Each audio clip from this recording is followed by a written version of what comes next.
What's going on, guys? It's your average consumer, and pretty recently Microsoft dropped a ton of new Surface devices. One of the most interesting to me being the new Surface Pro X, and since it's so similar to the rest of the Surface Pro lineup, I figured why not do a showdown between the new Surface Pro X and the new Surface Pro 7 to see which one's worth picking up. So what makes the new Surface Pro X so interesting? Well, personally, I think that the design language that Microsoft went with for this device is a lot better than the regular Surface Pro lineup. We've got slightly more rounded edges on the body and the corners of the screen, much smaller bezels around the display, not to mention a slightly bigger display with this coming in at 13 inches compared to the Surface Pro's 12.3-inch display. The Surface Pro X is thinner than the 7, and because of its bigger size, it feels lighter, but they're really actually the same weight. Another difference between the two is their kickstands. The X can go quite a bit further back, which allows it to be a better canvas if you look to do a lot of work with the Surface Pen. I gotta say though, both are very portable devices, but the X seems a bit more welcoming. It also feels nicer in the hand when you're using it in tablet mode. But once you throw on the type cover keyboard on both of these and you use them in laptop mode, you're pretty much getting the same experience. But overall, both of the displays are great, colors are nice and vibrant, it gets plenty bright. I think most people will have no problem with the displays at all, especially since they're touchscreen. You can use them in tablet mode. They're good displays, what can you say? But for me personally, I do like having that bigger screen, so the 13 inches is a winner for me. And while the displays are similar and both awesome, where we see a big difference is actually in the speaker quality. The speakers on the X sound quite a bit better than the 7 to me. One thing that I really like that these both have are those new front-facing cameras and mics. Those are definitely better, and they have Windows Hello, so you can unlock the device just by turning it on and using your face to scan it. Definitely good additions there. But going back to that type cover keyboard that we mentioned earlier, the X now has a signature keyboard that works really well with the new Slim Pen. The keyboard is awesome to type on, just like the standard type cover keyboard that the 7 uses, but it does have a nifty trick up its sleeve with the ability to store the new Slim Pen right inside of the flap that connects to the Surface. So you no longer need to strap the pen to the side of the Surface, which I personally love. I always get a little bit of anxiety when I'm traveling with the Surface because you can knock off the pen or it'll come loose in my backpack and I'm like, where is that pen? Until I dig in a little bit deeper and find it. So knowing that it's in a stored location is definitely a nice touch. So not only is having that little spot better for traveling, but it'll also double as a wireless charger for the pen so that you no longer need to go and replace the batteries. It now recharges and it charges right inside of the spot that you store it in. That just makes complete sense. And pricing between the keyboards and the pen vary a bit, but once you bundle them together, they end up costing the same thing between both devices. So I gotta give it to the Surface Pro X for having the overall better design. But again, I do feel like the overall typing experience and using the trackpad are pretty much equal. So when it comes to the quality of the overall user experience, I think most people will be happy. Now there isn't a long list of I/O on either device. With the Surface Pro 7, you're getting a USB-A port, which is typical, as well as a USB-C port, which people have been dying for a long time. Microsoft has finally listened and added it. You'll also get a Surface Connect port and a headphone jack. Now with the Surface Pro X, you're getting 2 USB Type-C ports and the Surface Connect port, and that's about it. No headphone jack. A little bit weird to me in my opinion. Anything that's supposed to function as a laptop I feel like should have a headphone jack.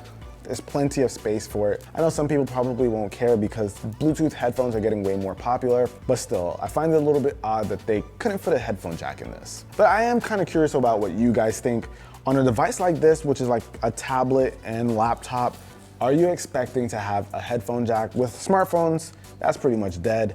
But when it comes to this category, let me know what you think in the comments below, guys. Now, something that the Surface Pro X does have that you won't find on the 7 is the ability to go under the kickstand and throw in a SIM card. So the Surface Pro X is an always connected PC. Once you throw in that SIM card, you'll have mobile data just like you would with a smartphone, which is completely awesome. I am a huge fan of having this feature because you can essentially use the device anywhere and not be tethered to Wi-Fi or anything like that. So I'm a really big fan of this. How many people out there would actually go out and buy a mobile plan for the laptop? That I'm not sure about, but it's great to have the feature. So definitely bonus points to the Pro X for that. But interestingly enough, in the same area that you can find the SIM card slot on the Surface Pro X, you'll also find the M2 SSD that you can actually replace. Now, this is interesting because you've never been able to do that on the Surface Pro lineup. This is a first for that. Now, I don't really think that the M2 SSD size is common, so I'm not really sure how you'd go about getting a replacement for it if you wanted to upgrade the storage capacity, but the fact that it's there and it's available, maybe Microsoft will sell them in the future, not sure, but it's just cool that it's there. I personally feel like in the hardware department, the Surface Pro X does a lot of things better than the Pro 7, but things kind of fall apart when you start talking about the specs, and not necessarily the specs, but the software side of things. Now, when it comes to the specs on the Surface Pro 7, you get quite a few options in terms of how you want to configure it. Not so much on the Surface Pro X. The Surface Pro X actually uses Microsoft's new SQ1 chip, which they worked with AMD on. It's an ARM-based system, so that actually leads to a few limitations. And these limitations are basically not being able to run some apps to their full potential, as well as not being able to run some apps at all. Some developers haven't made their apps compatible with ARM systems, so that can lead to a lot of downloading an app, thinking it's going to work, only to get a pop-up saying it can't be installed on the system. I've run into it quite a few times with like Dropbox, even Geekbench, pretty standard stuff that you'd expect to use on a regular everyday basis that you just can't have on the system, which definitely causes it to lose quite a bit of points. And while Microsoft is making great strides in making ARM systems more widespread and they're doing a lot to push it, as of right now on the consumer side of things, it does have its limitations, so that's something you definitely have to be aware of, and it makes it really hard to say that this is a better overall system than the Surface Pro 7. With the Surface Pro 7, you're getting full-blown Windows. You can install pretty much whatever you want on it as long as your machine is spec'd out to support the apps you want, and that's about it. But if you don't plan on doing anything super intensive with the Pro X, you should be fine, but you're not gonna be able to do any crazy gaming, and you're definitely gonna wanna check on your most used and must-have apps to see if they're compatible. So basically, if you're someone who lives in your browser and you can benefit from an always connected PC, that might not be much of a compromise. Now, when it comes to the overall performance of the Pro X, it's been an okay experience, smooth for the most part, but there were some instances where I did notice a bit of stuttering, throwing up multiple tabs on Google Chrome and trying to watch some YouTube videos caused the machine to stutter a little bit for me. Not something I experienced a lot, but I did notice it a few times. And in terms of battery life, the Surface Pro X is rated for 13 hours, while the Surface Pro 7 is rated for 11, so you're gonna get a little bit more from the X. But overall, guys, here are my feelings about these two. I love everything about the Pro X.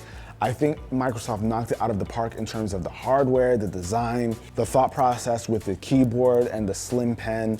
It's all a really nice experience, but it's just that ARM side of Windows, I think kind of holds it back. Surface Pro 7 is what we're used to, especially if you spec it out, you're gonna get a powerful portable machine. That hasn't changed much, but honestly, I just wish that Microsoft kind of just scratched the Surface Pro 7 and made the X take over. Completely new design, same internals, same ability to upgrade the specs. That would be ideal. When it comes to recommending these, if you're not gonna do anything super crazy, I feel like the Pro X might do a pretty decent job, but you wanna make sure your must-have apps work with it. But for the overall safe experience, you're gonna wanna go with the Pro 7. But I wanna know what you guys think. Do you think that the overall hardware and the design of the Pro X still lets it trump the 7?